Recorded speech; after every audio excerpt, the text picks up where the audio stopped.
Hola, buenas noches. Iniciamos la ponencia en estas jornadas europeas en la 11ª edición. El tema que vamos a abordar está relacionado con la cultura científica que tuvo un auge muy importante en la Europa del siglo XX. Presentamos su servidor, maestro Alexis Raciel Valdés Rodríguez, del Colegio de Psicología e Higiene Mental, así como del Colegio de Orientación Educativa, al igual que la maestra Iris Suen Hernández Hernández. Ella forma parte del Colegio de Química y ambos nos encontramos colaborando en diversos proyectos sobre las ciencias y enfáticamente las ciencias experimentales. Vamos a iniciar haciendo mención del proyecto de GAPA Infocap PB 301122, a cargo de la doctora Arcelia Moreno Agras, que ha tenido a bien eh, hacer la convocatoria y abrir la oportunidad para el profesorado interesado en compartir sus trabajos, por lo cual inicio con un agradecimiento a ella por ser responsable de este proyecto, a todo el plantel, a la organización de estas 11ª jornadas europeas, así como al director del plantel, arquitecto Ángel Huitrón Bernal. Vamos a hablar, aunque aparentemente son dos asignaturas completamente diversas, recordemos que están dentro del ámbito de la preparatoria, tienen una relación intrínseca, forman parte de las asignaturas experimentales junto con otras tantas como lo son física, biología, temas selectos de fisiología, que es parte del Colegio de Fisiología y Salud, de manera que colaborando y haciendo mención de esta importancia que tuvo Europa para la noción de la ciencia desde el siglo XX y hasta nuestros días. Específicamente hablaremos acerca del psicoanálisis y cómo surge en Europa y el alcance que llega a tener. Iniciamos. Vamos a cambiar la diapositiva. Listo. Bueno, pues basta mencionar que Europa es la cuna del psicoanálisis. Cada vez que vemos la foto de este hombre serio, mirando fijamente, pues viene a nuestra mente quizás alguna película, quizás una persona tomando terapia, quizás algunos memes que hoy en día se comparten en las redes sociales sobre Sigmund Freud, el fundador, iniciador de esta ciencia, que es el psicoanálisis. Es una ciencia experimental porque Sigmund Freud tuvo un desarrollo importante de métodos empíricos y a partir de ellos fue dando forma a lo que hoy conocemos como psicoanálisis. Vamos a andar en ello un poco más, recordando que Sigmund Freud fue austriaco, de manera que pues estaba en el núcleo de la cultura científica, de la cultura, de la llamada alta cultura europea, en su momento, en el siglo XX, a principios del siglo XX, desde finales del siglo XIX. Sin embargo, tenemos en mente una situación peculiar que ya mencionaremos en específico un poco más adelante, pero por ahora les adelanto que tengan en mente los últimos años del siglo XIX, adelante de 1890, y sobre todo el inicio y desarrollo del siglo XX. ¿Por qué el énfasis tan importante en Sigmund Freud? Bueno, eh, se da en llamar usualmente solamente a través del apellido Freud, pero recordemos que no solo existió un Freud, sino que la hija de Sigmund Freud, Anna Freud precisamente, tiene un papel muy importante también en el desarrollo posterior del psicoanálisis. Por eso, cabe mencionar siempre que aludimos a Sigmund Freud, especificando a qué Freud nos referimos, sobre todo hoy en día, con la importancia de la igualdad de género en nuestra actualidad contemporánea. Momentos en los que necesitamos dar señalamiento y la igualdad en la mayor medida posible dentro de todos los ámbitos, incluyendo el científico. Y bueno, ¿por qué partimos desde Sigmund Freud? Bueno, eh, valdría la pena preguntarnos si ya conocemos que la cuna del psicoanálisis evidentemente fue Europa. Bueno, pues ubicamos, por supuesto, el continente europeo, eso no queda mucha duda. Tenemos aquí una bandera de la Unión Europea. En su momento, por supuesto que no existía un concepto como tal, pero lo colocamos así para conceptualizar a Europa. No hay problema en identificarlo, pero psicoanálisis sí, es un término complejo y vamos a esclarecerlo a detalle. ¿Qué es psicoanálisis? Bueno, eh, el psicoanálisis tiene tres vertientes que nos permiten conocerlo. Eh, es muy amplio, no es solamente un ámbito psicoterapéutico. El psicoanálisis tiene diversas manifestaciones, tiene diversas vetas que vale la pena seguir. Aquí tenemos como ilustración al joven Sigmund Freud. Les platicaba hace un momento que siempre que hablemos de psicoanálisis, tenemos en mente el último tramo del siglo XIX. Sigmund Freud fue un hombre que vivió este momento transicional del siglo XIX al siglo XX y siendo médico, neurólogo, a partir de sus trabajos de investigación, empezó a indagar en aquellas enfermedades, aquellas dolencias y padecimientos que rebasaban lo físico. Él además hizo otro tipo de investigaciones y aquí es lo interesante de la vinculación experimental.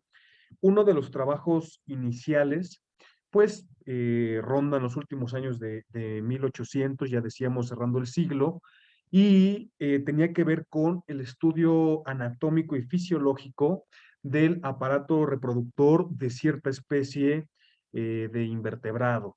¿Qué tiene que ver esto con el ser humano? Bueno, pues en un principio sabemos que era época en la que estaban en auge ciertas teorías y una influencia fundamental es la puesta en marcha de los laboratorios.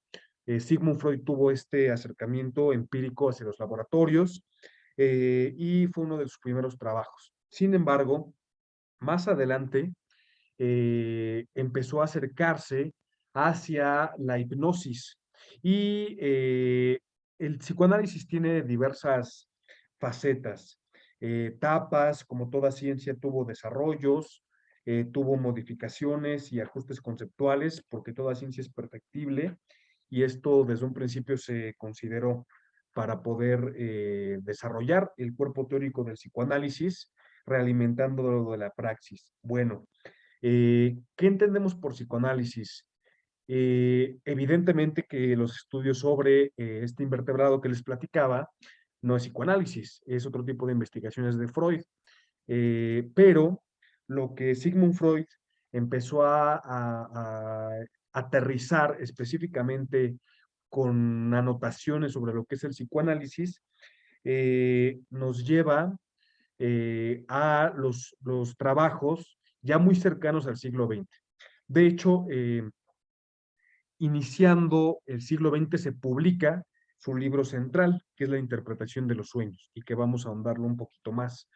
Este es uno de los textos fundacionales del psicoanálisis que iría a influir a toda Europa y en realidad a la conceptualización de las ciencias clínicas como hoy las conocemos. Lo ahondaremos un poco más adelante.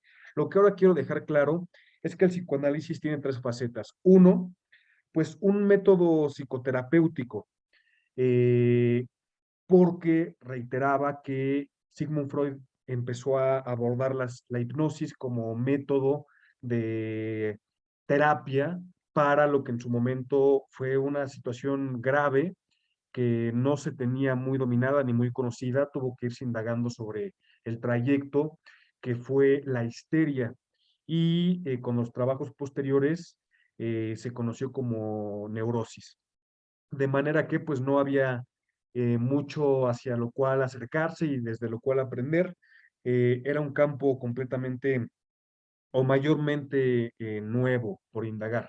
Y Sigmund Freud lo retoma, por eso inicia siendo como un método psicoterapéutico. Ese es el primer ámbito de tres.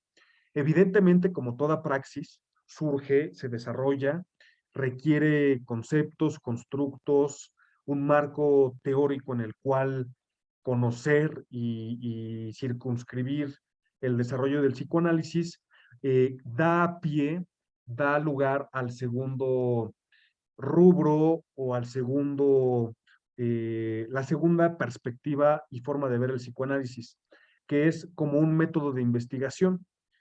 ¿Por qué? Bueno, toda práctica clínica, comentando con la maestra Iris Wen, hemos señalado muchas veces que pues la experimentación es fundamental en nuestros jóvenes y nuestras jóvenes para poder conocer las ciencias. Toda práctica y específicamente en el ámbito clínico requiere revisarse, requiere modificar variables, poner una cosita distinta, revisar los cambios, ver que se queda estable, etcétera. Entonces, a partir de este método psicoterapéutico, pues continúa la búsqueda de conocimiento y de ajuste y comprobar qué sí nos puede funcionar, qué no nos puede funcionar y qué métodos son mejores para que nos funcione de una manera más eficiente. Esto da pie al método de investigación, que es el segundo elemento que les platicaba. Ahora bien, por último, vemos al psicoanálisis como un conjunto de teorías. Esto amplía muchísimo el marco desde el cual ver el psicoanálisis, porque además de uno, un método psicoterapéutico que efectivamente tiene el objetivo de intervenir y de curar a aquellas personas que tienen afecciones, histeria o neurosis, como en su momento se le conoció, hoy diríamos en siglo XXI, trastornos mentales, afectivos, de personalidad, etcétera. Eh, pero además de ser método de investigación, tiene, por supuesto, con el tiempo y con la consolidación de las indagaciones, de investigación, de distintos enfoques psicoterapéuticos, por supuesto que se modifican las perspectivas, los constructos, las generalizaciones y entonces se vuelve un conjunto de teorías.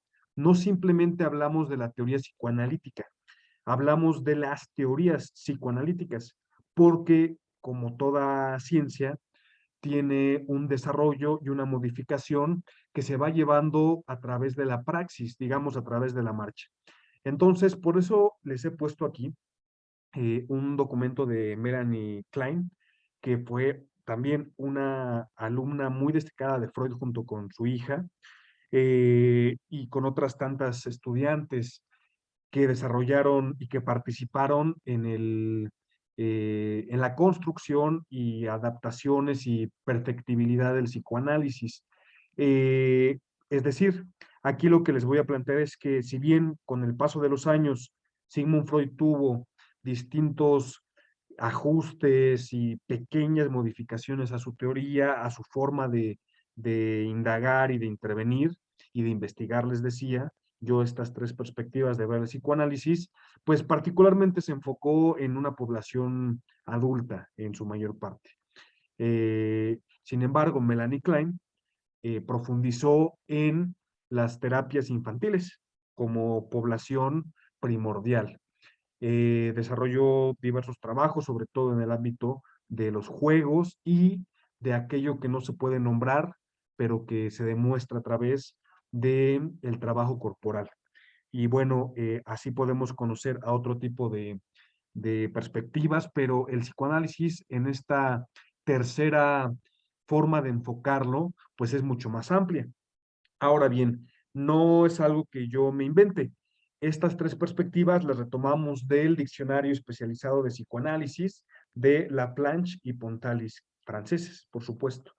Eh, Otra vez resalta el concepto de Europa a partir de estos especialistas, así como tenemos en lengua española la Real Academia de la Lengua Española. Tenemos, por supuesto, también diccionarios especializados en psicoanálisis, porque como les decía, siendo conceptos y conjuntos de teorías tan complejas, pues vale mucho la pena precisar y aclarar las, las definiciones de los términos psicoanalíticos. Y esto, por supuesto, si lo identificaron ustedes, tiene un dejo muy marcadamente aristotélico. Y otra vez se reluce Europa a través de Grecia. Eh, Continuamos, les voy a platicar sobre una influencia poco conocida en cuanto al psicoanálisis. José Ortega y Gasset, el filósofo español, conocido sobre todo por sus trabajos acerca de la sociedad, de la política, de la claridad filosófica, prologó las obras de Freud, a través de las cuales llegaron y tuvieron un auge importante los textos psicoanalíticos. Estos 3 tomos que ustedes ven son los famosos tomos de la Biblioteca Nueva de Madrid, que tiene la compilación de la mayoría de textos, no todos absolutamente. En ese sentido, vemos que a través de José Ortega y Gasset, con este prólogo y el trabajo de cuidado editorial y de traducción a la edición, eh, España surge ahora nuevamente y vemos a Europa de nuevo. Eh, es una edición, es un trabajo muy bonito, muy completo, muy eh, vasto y acertado. Y vaya, no es el único, hay muchas propuestas de traducción y de compilación de las obras de Freud. Esta es una de las más conocidas y además el trabajo que José Ortega y Gasset hizo para esta edición es muy bello y muy pulcro, y solamente el prólogo a la edición es un texto impecable. Posteriormente, el más conocido y el más recurrido por los psicoanalistas, solemos utilizar la edición de Amorortu, que es una edición argentina, y para que veamos la influencia tan grande y los kilómetros y kilómetros que recorre el conocimiento, decíamos de Viena y de España y Argentina, y llegan a México para que nosotros los conozcamos. Bueno, más aún la edición de Ballesteros y otras tantas, pero este pequeño comentario de Ortega y Gasset es curioso y muy recomendable. Bueno, el texto que les contaba es la interpretación de los sueños. Tiene una anécdota digna de mención. Resulta que este texto se concluyó antes de que iniciara el siglo XX, pero Freud se cuenta, se menciona en los círculos psicoanalíticos que para poder tener una mayor influencia a través del siglo, para iniciar el siglo XX con su obra, y esto tiene, si ustedes lo escuchan, un toque de narcisismo pues muy importante y muy relevante.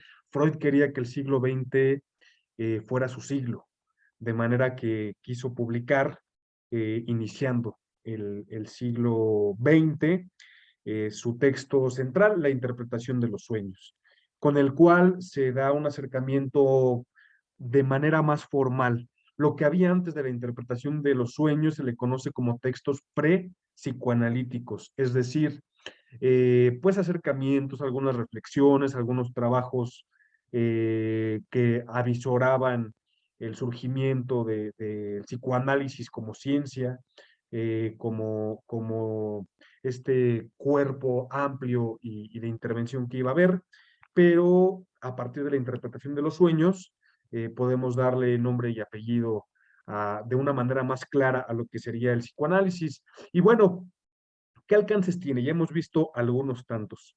Hay otros más que les voy a platicar. El psicoanálisis tiene, como lo vemos en la imagen, eh, un alcance hacia lo que solemos pensar como terapia, más específicamente psicoterapia. Antes de Freud había una forma de ver la mente muy diferente. Freud, Sigmund Freud hizo el trabajo arduo de ahondar lo que no solamente se ve en un laboratorio. Recordemos, decía yo, en su tiempo, finales del siglo XX, del siglo XIX, perdón, principios del siglo XX, había un interés muy marcado por el trabajo de laboratorio duro, por decirlo de alguna manera, absolutamente empírico, pero Sigmund Freud se da cuenta de que no es el único camino a seguir, de que con eso no basta. Entonces, el método más relevante que Sigmund Freud tiene y que hoy en día lo seguimos teniendo a cuento, incluso en nuestras charlas cotidianas con amigos y amigas, pues es la asociación libre. Seguramente pensarán en imágenes, en bromas, cuando alguien se siente mal o se siente triste y la otra persona le responde, pues dime cómo te sientes, o cuéntame cómo te hace sentir esto, o cuéntame más, yo te escucho. Bueno, esto tan simple eh, surge a partir de los trabajos de Sigmund Freud y del corpus psicoanalítico que se iba a generar después. Esto en un ámbito individual, como pueden verlo, pero también en un ámbito grupal. Las sesiones de varias personas en su momento no eran eh, hoy en día lo entendemos como una situación natural o como una situación eh, común para nosotros y nosotras, pero en su momento pues no se imaginaba que una persona le contara a otra y mucho menos a otras más sus problemas. Y bueno, este es el origen de lo que hoy conocemos como psicoterapia. Igualmente en el ámbito médico, Sigmund Freud fue médico, no perdamos de vista esto. Era una persona muy nutrida en conocimientos, tuvo no solamente una formación médica, sino también humanista. Les decía yo que en su tiempo, Viena, en Austria, tenía un acercamiento de alta cultura, lingüistas, filósofos, escritores, eh, esta este interés y esta fascinación eh, en aquellos tiempos llevaba pues a que un médico como Sigmund Freud también se empapara de otros temas. Y bueno, el enfoque de un servicio médico cercano, atento, interesado por la otra persona, surge a partir de Sigmund Freud. Él, él en su momento no tenía en su tiempo no hubo la perspectiva tan natural como lo es hoy en día de que una atención médica debe ser humana, humanista, cercana, atenta, sino que, bueno, había que curar un pie como lo vemos en la imagen y ya, una mano y ya.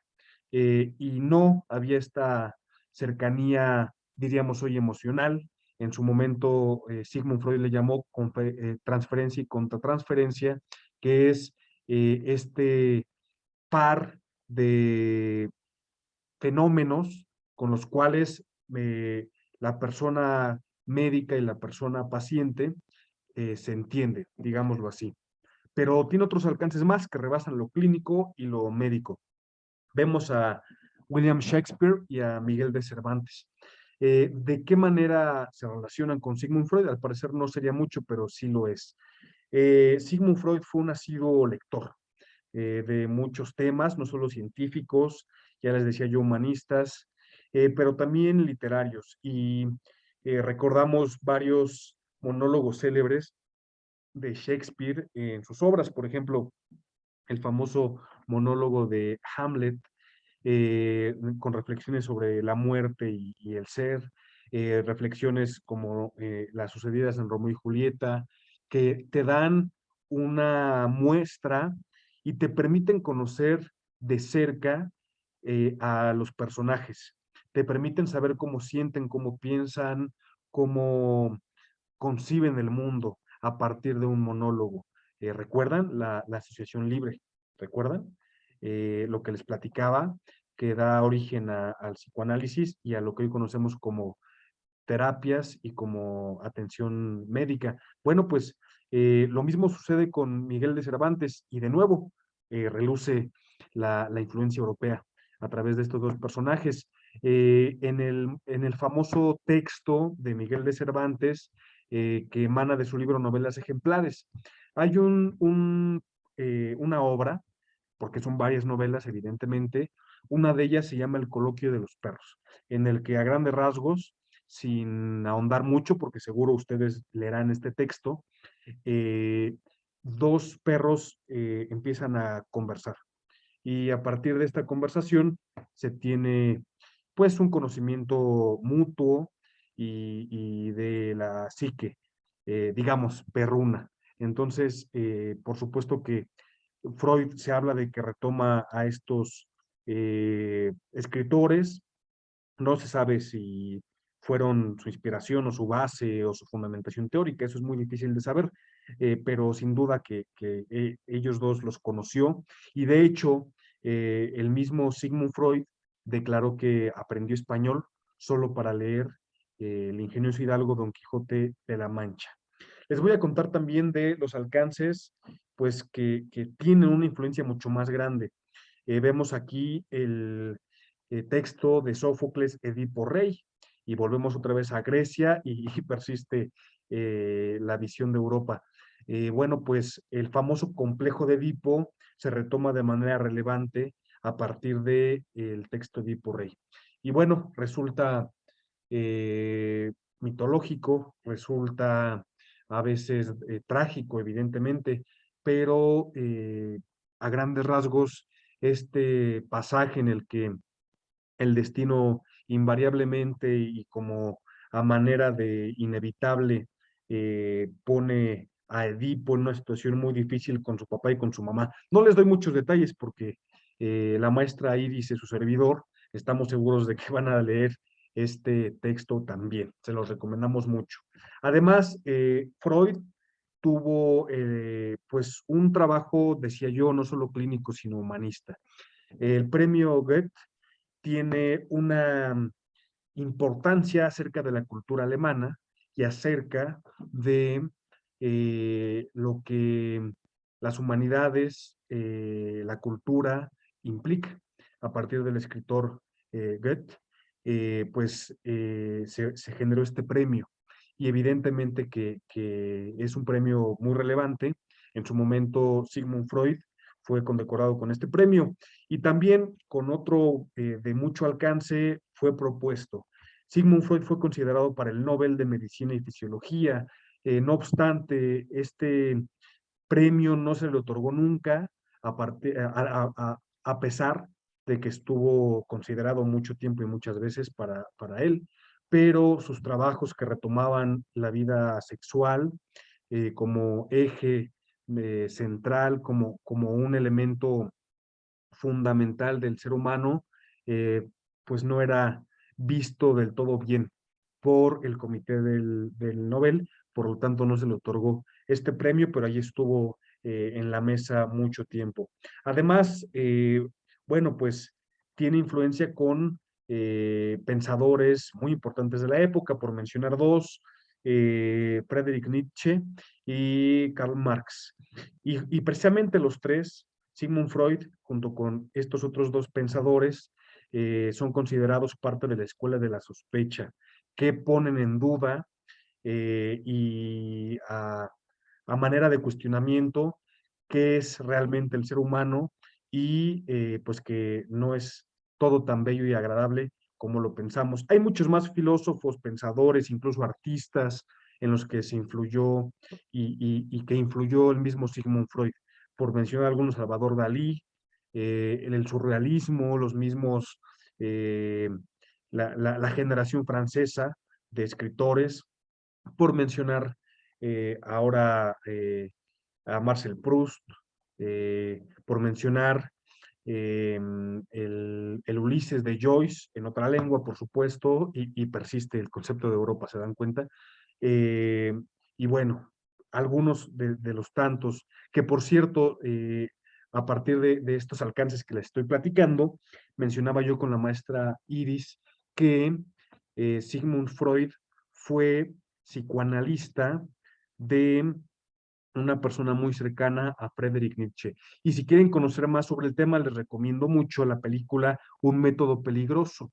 Es famosa, es muy bella, es artística, es una película muy detallada, pero también muy interesante y muy entretenida. Se las recomiendo mucho y verán lo que implica. Además, ya les platiqué en su momento al inicio de esta ponencia que Ana Freud tuvo también un papel importante para el movimiento psicoanalítico. Y bueno, por darles un pequeño ejemplo y una idea, sepan ustedes que Ana Freud fue la psicoanalista de Jean Piaget, este biólogo y epistemólogo suizo que tuvo gran influencia en las indagaciones epistemológicas e incluso lo que hoy tenemos todavía como elementos importantes y fundacionales de las ciencias de la educación. A partir de este psicoanálisis que tuvo con Ana Freud, Jean Piaget se aclaró algunas ideas, se conoció, se indagó, se revisó, y vaya, todo esto que en un proceso psicoanalítico sucede, que ustedes podrán en algún momento explorarlo. El psicoanálisis es, en última instancia, una exploración. Y bueno, por mencionarles algunos alcances que tuvo el psicoanálisis, por supuesto que tuvo también una, eh, pues se propagó, digamos, de alguna manera, eh, y en muchos rincones del mundo hoy en día persiste su influencia. Eh, Les decía yo de las ediciones de Argentina.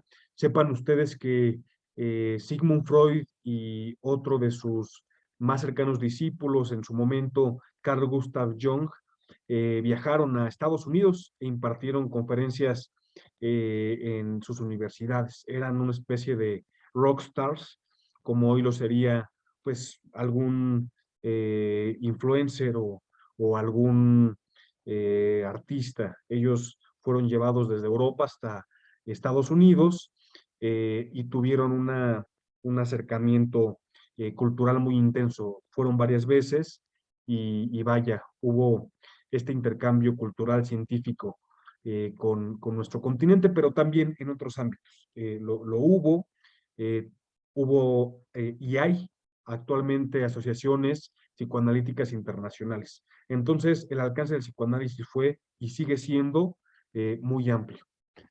También, ya de manera más cercana, ¿qué tiene que ver esto conmigo? Bueno, comentábamos la maestra Iris y yo que es muy evidente. Por mencionarles esta gran relevancia, vemos aquí a Ramón de la Fuente Muñiz, el gran psiquiatra y una figura muy relevante para nuestra universidad, pero eso fue hace muchos años. De manera más cercana, algunos de nosotros todavía conocimos en funciones al ex rector Juan Ramón de la Fuente, hijo de Ramón de la Fuente Muñiz, también psiquiatra, y que bueno, hoy en día ocupa la representación de México en las Naciones Unidas, todavía se encuentra activo.